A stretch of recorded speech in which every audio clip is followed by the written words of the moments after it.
Mark Lancaster joined Synergis last year as a product support specialist and has been a phenomenal assistance on our help desk. He has contributed to the Synergis blog and many webcasts already. He recently comes from Paul, where he held many different positions, with the last being CAD manager. Today he's going to talk about Inventor templates. Without further ado, here is Mark. Thank you. Good morning, everybody, and welcome to part 2 of Inventor templates. Today's section is on drawing templates. Back in January, for those who attended, we had talked about templates related to part and assembly modes. So one of the things I pointed out in that part is, even though I'm talking about Inventor 2014, the concept is the same for 2011 to 2014. Also, when the slides get or the presentation gets shared out there for your reference, this presentation has a lot of links to some additional documentation. So in this case here, there is a link back to part 1, just in case you missed that. So one of the things I started out in for the part 1 presentation of your templates, to me, templates play a very important role in your organization, and sometimes I almost believe they have more weight than your actual designs, because I believe that starting with a template that has a lot of good information in it is a time saver to you and your end users. However, when you start talking about templates, the first thing you should do is create a plan. Just don't jump right into it. I always find it's, take a couple hours, write down what do you want to do, all right, and then achieve it. One of the biggest things that, especially if you are required to create a template for your organization, get a group together. I mean, you don't have to have everybody, but what is everybody looking for? Just don't assume that certain users or your users want this information. And always start with what comes with the installation. There's a lot of good information that's part of that, and we'll talk about here in a few seconds where that information is. And I always recommend, and you'll see throughout this presentation, is don't modify what's there. Create copies of it, and also create backups.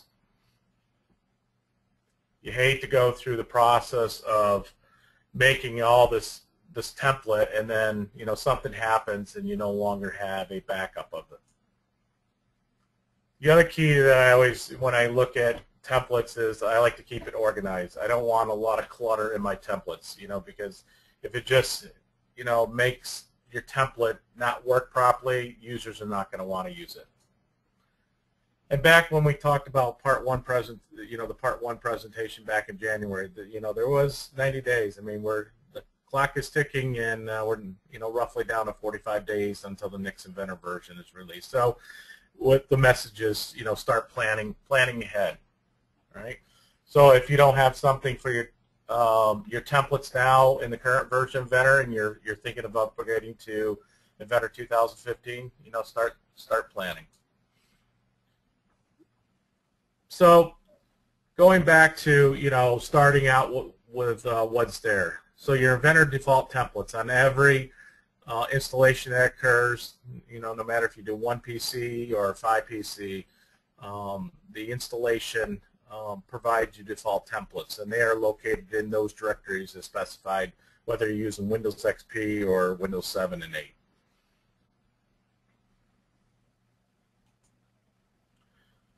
So to start talking about the drawing template, one of the things that I wanted to convey is what I consider the 4 editing layers of an Inventor drawing. And like the slide says, I'm not talking about actual drawing layers, all right? I'm breaking that down. So layer 1 is that drawing border. Layer 2 is that title block. Layer 3 is the settings associated to your template or your drawing. And layer 4 is the drawing itself, all right? the key here I want to point out, and kind of layer 3 falls out of that category, but when you're working on the drawing border, you have to be in that drawing border aspect. All right, just because I'm on the drawing and I can see the drawing border doesn't mean that I can edit, directly edit at that point. So think about these layers, and if I need to change something, I need to go to that layer. And like I said, I'm not, I'm not talking about actual drawing layers. All right. So kind of to break that down, if you link that, like I said, layer 3 is, kind of outside this, the scope, which we'll talk about a little bit later on. But here's that relationship. If you look at the Inventor Drawing browser window, that relationship. So that layer 1, it goes to the border, 2 to the title block, and then the drawing itself on the sheet information. So if I look at my drawing as a whole, all right, right now, and it's it's kind of hard to see, understand, looking at the slide, but I'm talking about the drawing itself. So I'm talking about its view, its annotations, notes, and those type of things.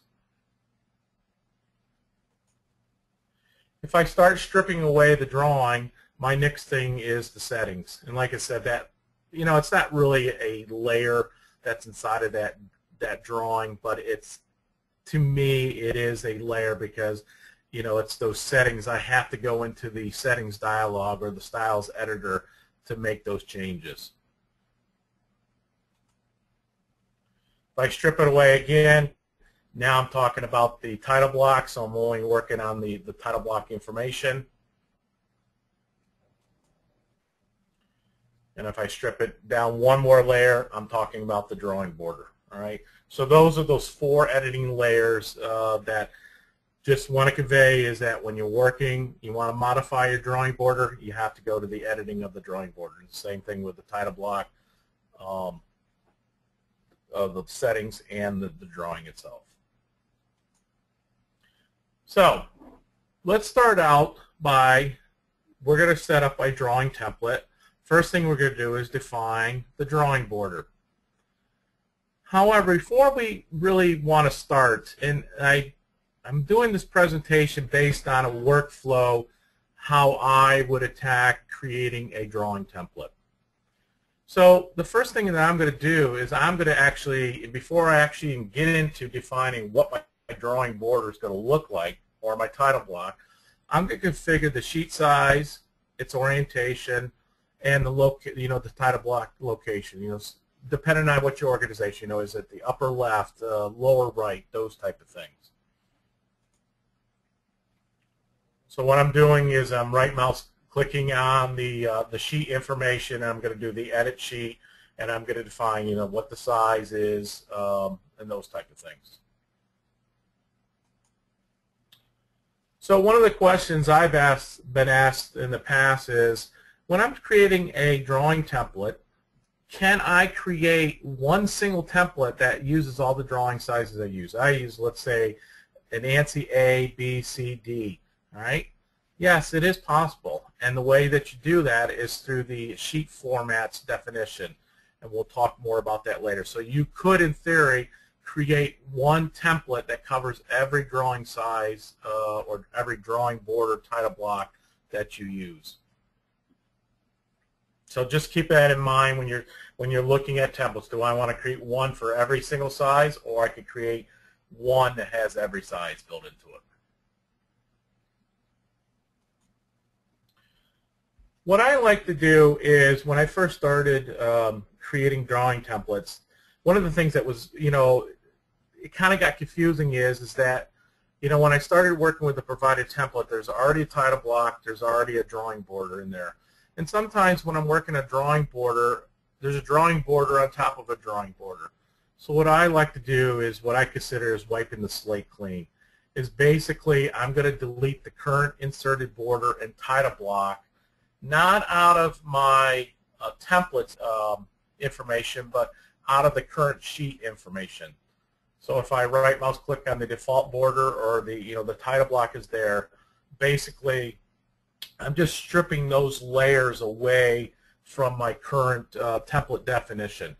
The information is still residing under the drawing resource, but now I just have a clean slate. I don't have to worry about things appearing on top of each other and so on.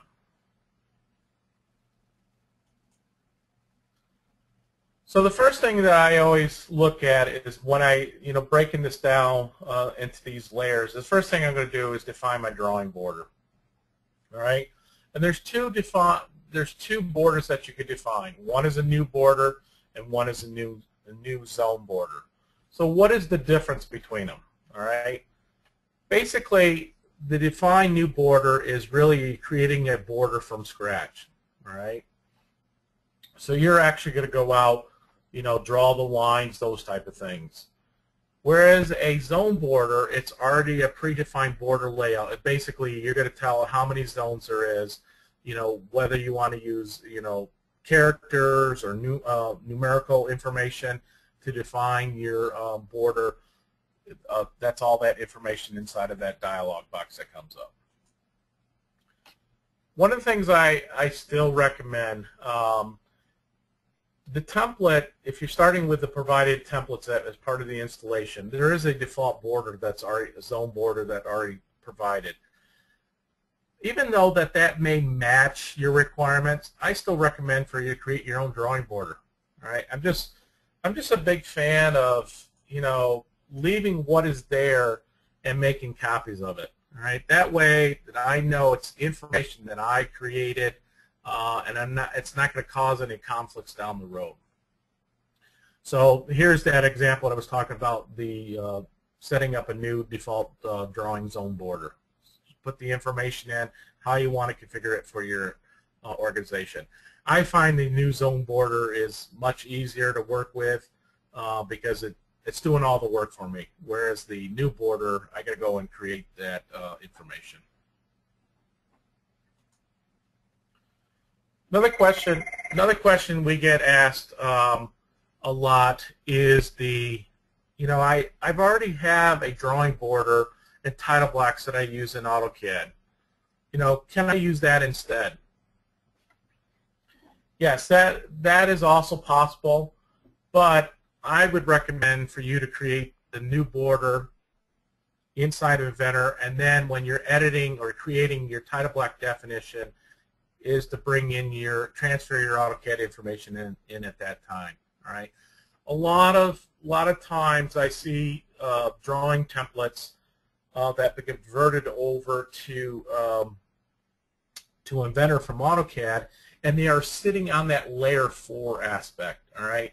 And they want to say, now I want to go in and change my title block. Well, it's not going to be that easy because that title block and that border and all your drawing information are on that same editing layer. So keep those things in mind when you are bringing over AutoCAD stuff. Is make sure that the related information is on those editing layers that we talked about earlier. But if it's me, I've always, even though I've had borders done in AutoCAD, I'd rather just spend the extra time and recreate it from scratch inside of Inventor. That way it keeps my template clean and I'm not carrying over unwanted information from AutoCAD. That's just the way I work. I like to keep all my templates, whether it's for part or assembly, as clean as possible. I don't want junk from going from one part to another drawing. All right. So that's just the way I work. I'm not. I want to say that's the way you should do it, but just think of those things, as you create your templates. So starting out, basically, you're going to start out by copying an existing title block definition. You're going to take one of the provided templates that you get from the installation. There's a couple ways you can do it. You can make a copy of that file then and rename it, or just open it up and then later on do a save as a template and put it back into your template location. Once you do that, you're going to start out by copying and pasting existing title block definition. All right. Like I said, I'm a big fan of leaving stuff intact and making a copy from it. Same with the border. You can create from scratch. You can also create your title block from scratch. And like I said, if it was me, that's where I actually start from. You know, I create them from scratch. One of the biggest thing that people have asked me in the past is, well, I don't, where should I put my title block sketch? It can be anywhere on the screen. It does not have to be in the location where you're specifying, is it lower left, upper right. Inventor is going to do that work for you. It looks at the information that you've got there, and we'll put that in the appropriate location.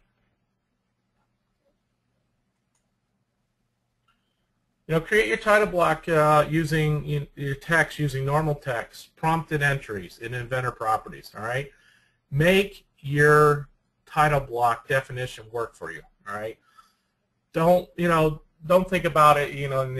If you're not using, let's say, an AutoCAD block attributes where somebody's got to go in and edit text or add text. Build that information into your title block. And remember, like I said, because we are on that layer 2 definition, that editing of this information is only viable at this level. All right. So you would have to go back into, if you got to make a change, you can't change it while you're at that layer 4 defining your drawing. You got to go and edit the title block. So you may or may not have used prompted entries. All right, so you may be thinking, what is a prompted entry? Basically, I look at it as a prompted entry the same way as block attributes inside of AutoCAD. It's basically a prompt to the user. They fill the information in, and whatever they put down shows as the actual text value. So it's kind of like a live text box. It's not like a Inventor property, but it's a way of putting information on by the user answering the questions that are provided. The key with prompted entries is that it's only available for that current drawing sheet. So for example, let's say I have a 4-page or a 4-sheet drawing in my Inventor drawing. The prompted entry information can be different, or the values for that prompted entry can be different on all 4 sheets. All right, it does not carry from sheet to sheet. So going through the process, when I'm adding text, while I'm in the edit mode of the title block, I pick that's actually, sorry, I just discovered a mistake on the slide. It's for the prompted entry and not for the sheet properties. Apologize for that. For the text value, we entered as the question that you're going to ask. So in this case here, it's tolerance fraction. And then when the drawing is started or the field text is edited, here's the question that is answered, for the user. What is the tolerance for the, for fraction dimensions? One of the keys is when a prompted entry is placed, the order of the question is always based on how it was entered. All right. If you go to the title block definition, you can right mouse click on it and reorder the prompted entry. So don't worry about, I put it, I put this one first, I put this one second, and this one third, but the third one should have been the first question. You can go and reorder that. So what I want to do is just kind of give you an example. So I'm just going to toggle over to Inventor. Right now, this is actually my template, and you may be saying, well, why do you have drawing views on that? We'll talk more about that here in a few minutes. So basically, if I expand my drawing resources and go to my title block, which is my title block definition is Synergis, I'm going to right mouse click on it and say Edit. So right now, even though my title block definition is in the lower right-hand corner, it's anywhere on this on space. All right. Like I said, it doesn't have to be in the location that you're actually defining it. So what I'm going to do is pick on text, and I'm just going to pick a point above my title block. So the first thing I'm going to do is I'm going to click on the type, and I'm going to change it to prompted entry. So what it does is it puts it down here and it says enter prompt for field. Now it's up to you if you want to leave it in the brackets as shown, or you can just write over top of it. All right. So in this case here, I want to ask the user, what is the next subassembly? All right.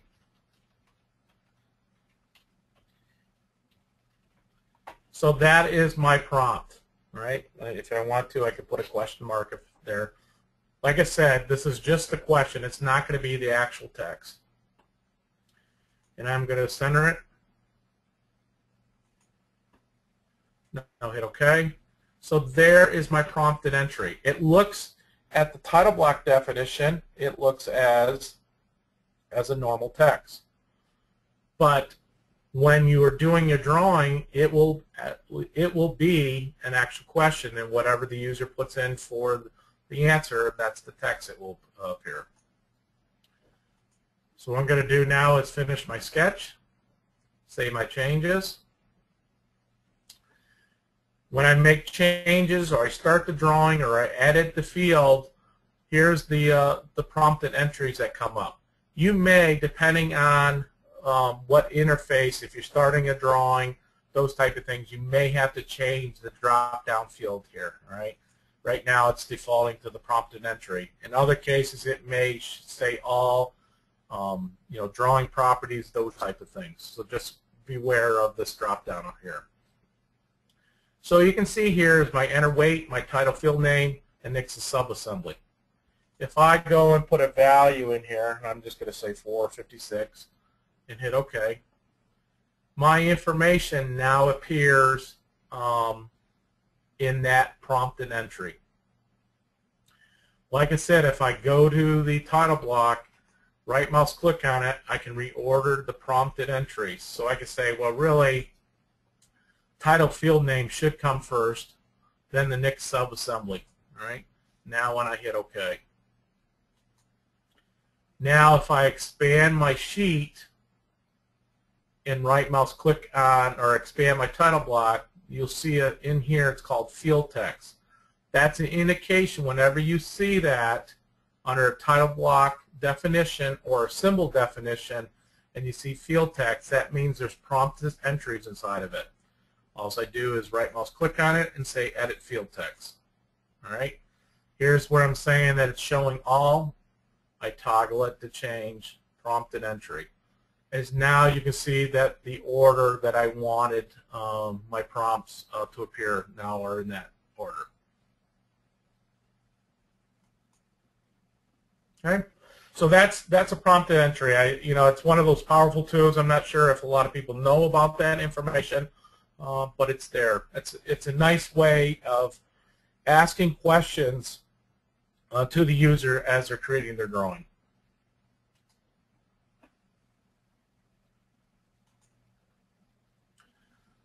So the next thing is to start working with the drawing settings. All right, it's at layer 3, and like I said, technically it's not really a layer, but it's just as important because you have to go to the styles editor to get that to develop that information. So the first thing, breaking this down, the first thing you're going to do is you're going to define your individual styles. All right, and we're starting off, it's really you're defining the local styles. You're putting this styles information inside of your template. All right, and when I talk about those styles, it's the relationship, of those annotations, balloon, center mark, surface textures, symbols, and those type of things. The next step you're going to do is you're going to define the available styles. All right, you have a standard. What styles that are in that listing do you want to include in your standard definition? And the last aspect of it is defining the object defaults. All right, it's basically you have a standard. You then have a relationship to object defaults, and then its relationship to individual styles. So there's kind of that, you know, three-parter aspect of the styles editor. So defining those individual styles. And these are the styles that are going to meet your requirements. You know, do you have a special balloon? Do you have a special center mark? You know, a dimension style that you like to use, right? The biggest thing that I want to convey in setting up your styles, make a copy of what is there, leave the provided styles intact, all right?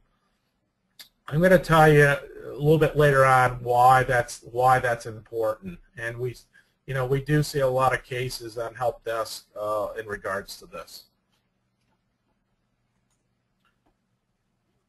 Like I said, this presentation is based on how I would set up a drawing templates, and it's based on things that I've done over years, and it makes my life a lot easier.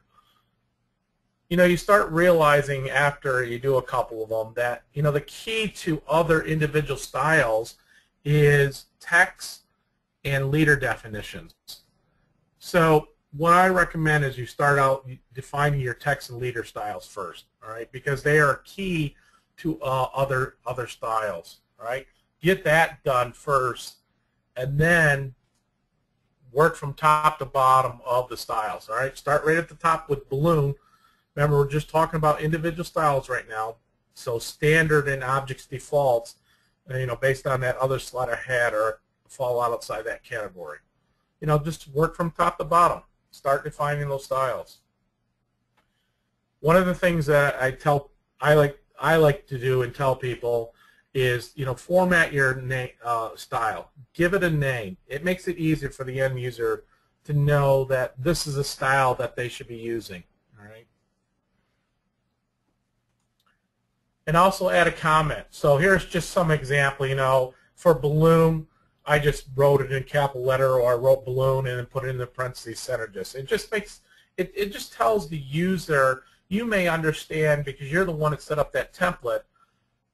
You know that's the style you use, but to the end user, they may or may not know. You know, is this the one I'm supposed to be using, or is it this one? It just makes your life easier. All right, and then the other thing, like I said, you know, put a comment in. So this is a custom item balloon for Synergis, or you know, for your organization. The next step is, before we go, and you know, if you look at that other slide, we're going to go talk about, we've already went through all the individual styles. Now we need to define the available styles to our standard. All right. It's the same thing. It's the workflow steps. So what I recommend is, before you go define the available styles, create a new object default. You know, we're just using this as a placeholder right now, and we're not actually going to define it this time. It's just those steps. Like I said, when you're working the individual styles, recommend start with doing notes and leader styles first, and then doing the other ones. This is kind of the same thing. Putting it out as a placeholder, and then we'll come back later to it. So the first thing we're going to do is we're going to start our new style, right? So, you know, I'm just clicking on it, hitting the new button, giving it a name. From there, now I'm going to enable or disable the available styles, all right? Just because, you know, there's styles that are provided by the template that you're using, doesn't mean you want to allow the users the ability to use that style, all right? So as you go down the available styles, you know, check off the ones that you don't want to use. You know, sometimes we leave too much information there, and it just confuses the end user. Just, you know, only provide what's necessary. And then the next thing is set the object defaults. All right, and this is why I indicated why I put that placeholder in, because you're at the step now. Create that as placeholder, so when you're doing this, it's already ready to go. We haven't fully defined what our object defaults are yet, but at least we have a placeholder for it. I found in the past that I was jumping all around, and you know, it's just confusing. If you do it I find if you do it in these steps, it's a lot easier. So you may be asking yourself, what is object defaults? Okay, these object defaults are simply, it's the way when I pick an annotation from a ribbon, from the ribbon tab, like a dimension, a balloon, it just tells Inventor what style to use, all right? The nice thing about the object defaults is that the style that can be used can be an included or a non-included style, all right? And I'm going to show you here in a second what that means. So, for example, if I pick my dimension annotation, all right, it swings to the format information here at the end of the ribbon, and it says by standard, all right? You may be thinking, well, I don't have a dimension style called by standard. By standard means it is the information that is associated in the object type, all right? So this dimension is related to the default object default you have set for linear dimensions. All right, I'm going to show you that in a second. If you ever expanded the style and you notice a dotted line in there and you're like, why is there a difference? You know, I have an upper list and a lower list. The reason is that above the dotted line, whatever style that you're working on, in this case here, it's, you know, we're talking about dimensions. These are the included styles, meaning these are the styles that are available to the user. However, in the object default settings, you would allow this style to be included as part of your object default, though it's not an included style that normally the user would see.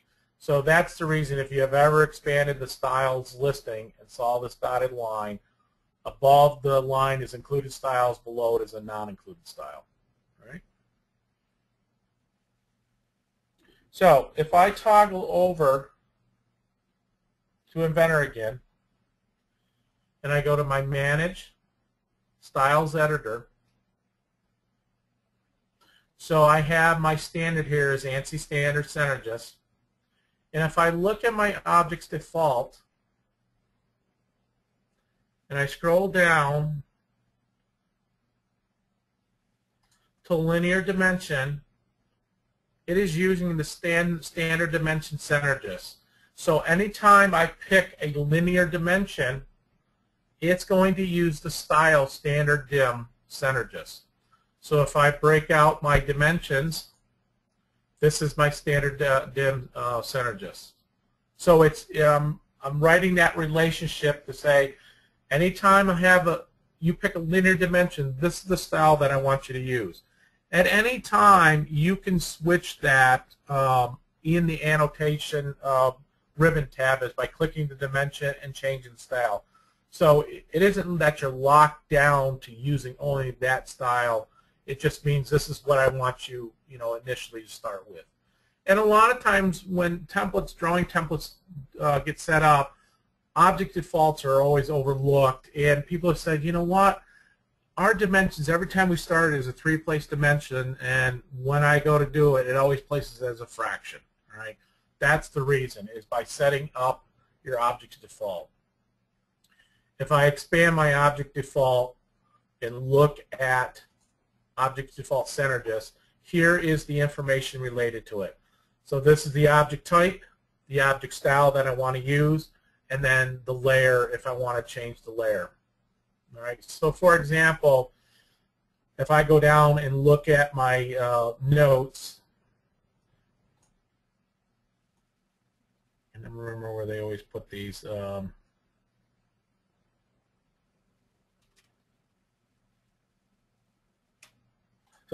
So text general notes, I have set it to note Synergis, and then my layer, I've also created a special layer, and I want that on the layer Synergis notes. All right. So in my objects defaults, I'm defining that information, and it's not only using that style, but it's also putting on that layer. All right. It's up to you. I just use the layer for example. It's up to you if you want to use layers or not. The other thing that when I first started out working, I'm like, oh, this is good. I got to go through and I got to find every dimension here, and I started missing things.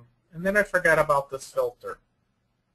If I click on the filter and I change it to dimension objects, it only filters out the dimension and making it a lot easier to go apply the object style.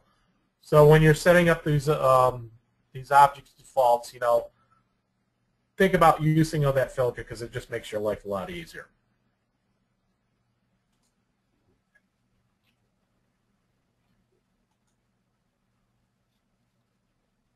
So that's basically all the the dimension settings up for your styles in Standard Editor. Other things when working with your drawing is for example, is document settings. All right. A lot of times we set up a standard, but then we forget to we got to tell the user, hey, in order to use that standard, you got to change it. Well, there is a setting inside the document setting where it says this is the active standard, all right? So make sure that you switch that. Other things under the Drawing tab, the highlight for invalid annotations. I recommend having that on. The preserve orphan annotation, like the slide says, I am on the fence of this. It has its pros and cons. Whether it's checked or not. In most cases, I don't have that checked, but then there is some cases where I wish I had it checked. So, like I said, it's up to you if you want it, but those are the two things that you want to look at that. On the other side, for shaded views, I recommend, especially if you apply shaded views to your drawings, to have it set to offline only. It makes the shaded view better quality. However, when you're working with large views, it does impact the performance.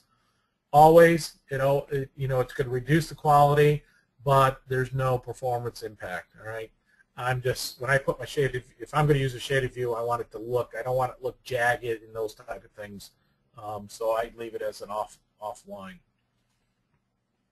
The other things under the sheet.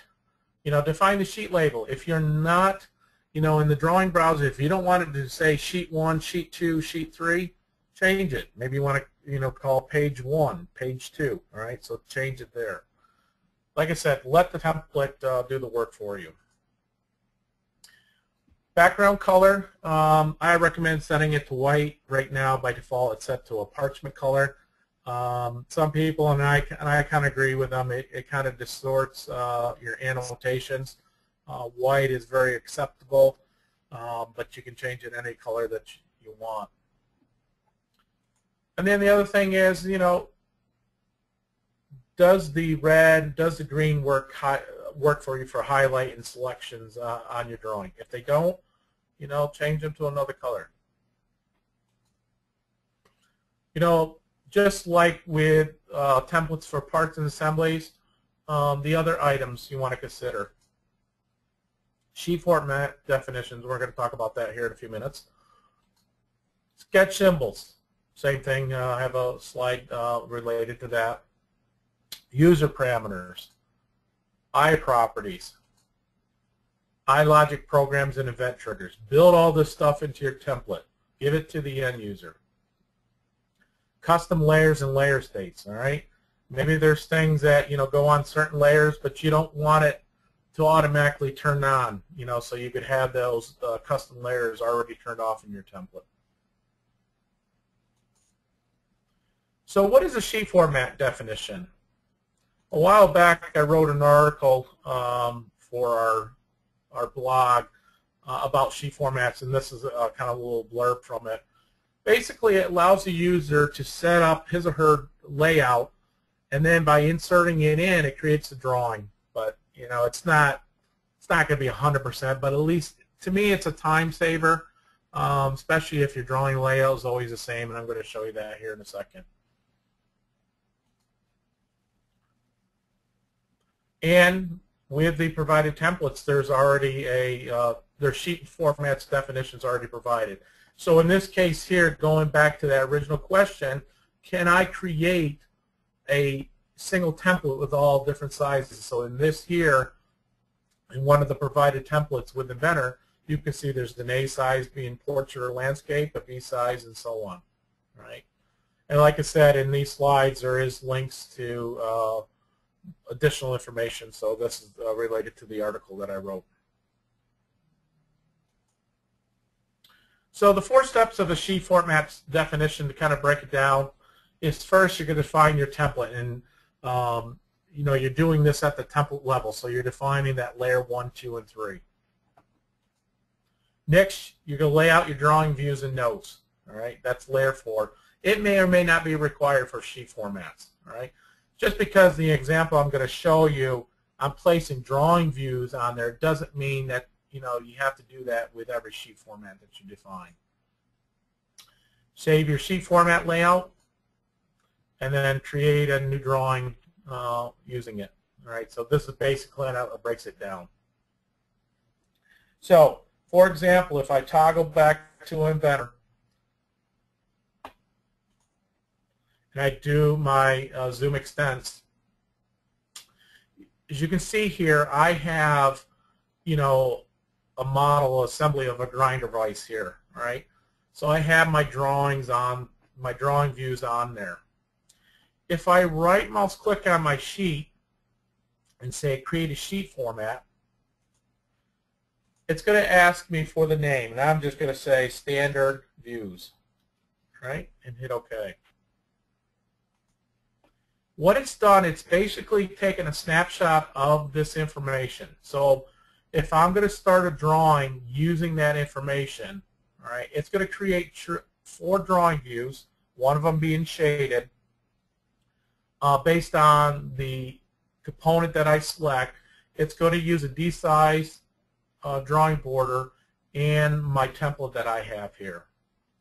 So what you can do is, once you can define that, you can go and test it. You don't actually have to start a new drawing using your template. You can do it right inside of your template.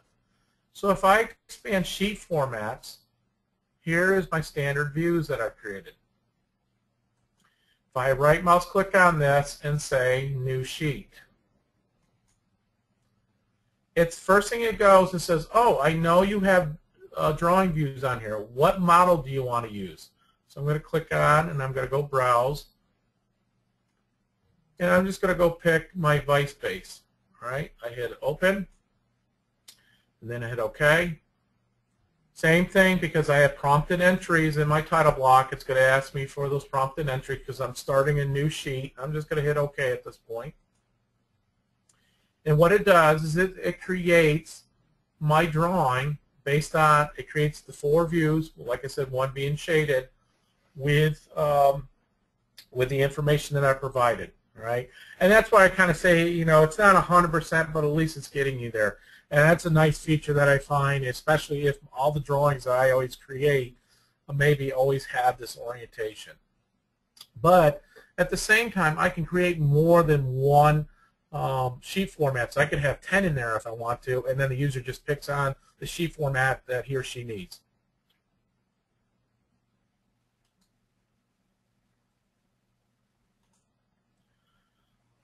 Symbols for your templates. Basically, what I look at is keep it organized, use folders, and here's an example of that information.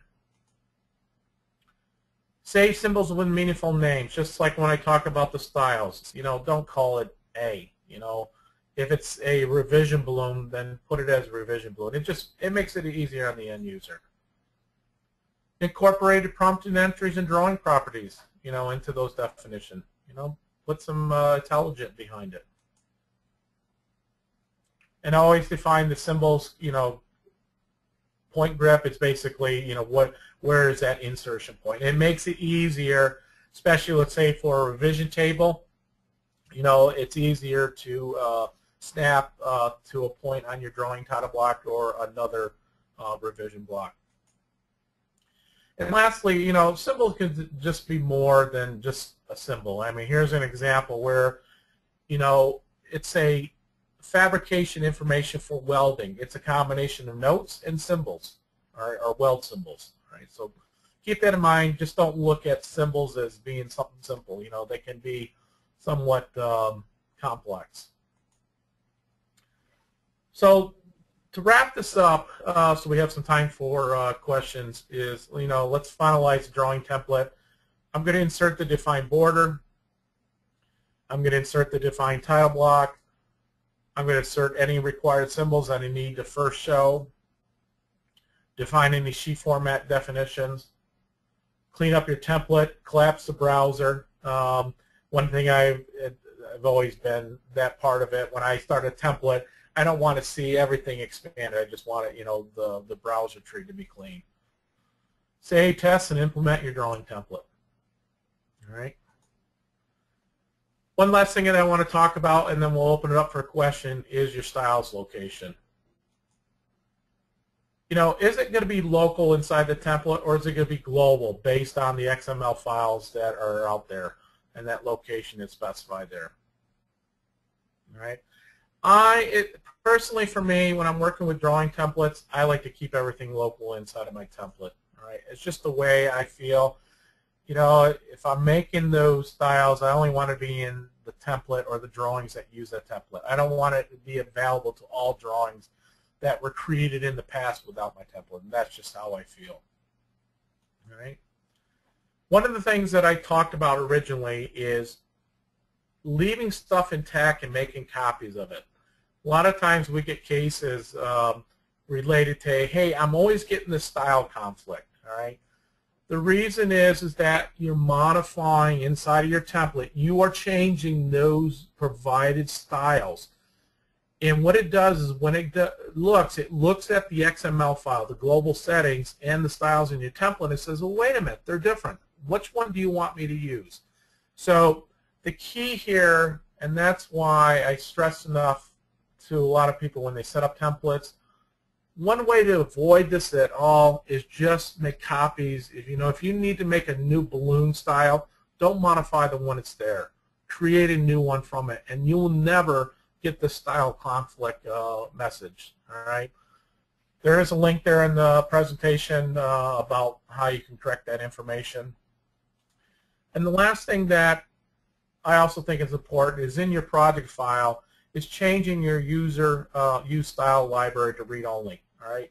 When it's set to read write, you are leaving the door wide open, and if a user doesn't understand and they go to and they go and update the style, they could take a style that was changed in the drawing template and push it down to your global settings, and that may not be the style that you don't want in your global settings. So key here is changing that to read only. Any questions? I don't see any. If you have any questions, feel free to raise your hand or type them into the pane, and okay, we have one, so I'm going to unmute you. Hello? Hello. There you go. Morning. Good morning. This is Jim from ASCO. How you doing? I'm good.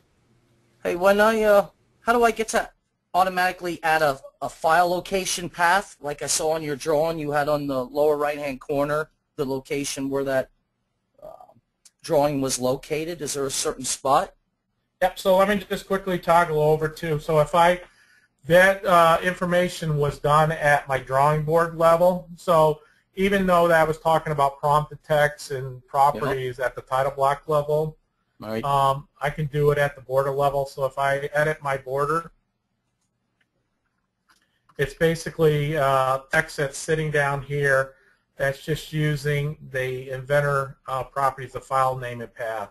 So if I go and edit this text, it is using the properties of drawings of file name and path.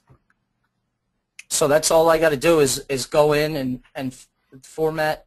Well, first how do I get that down there again?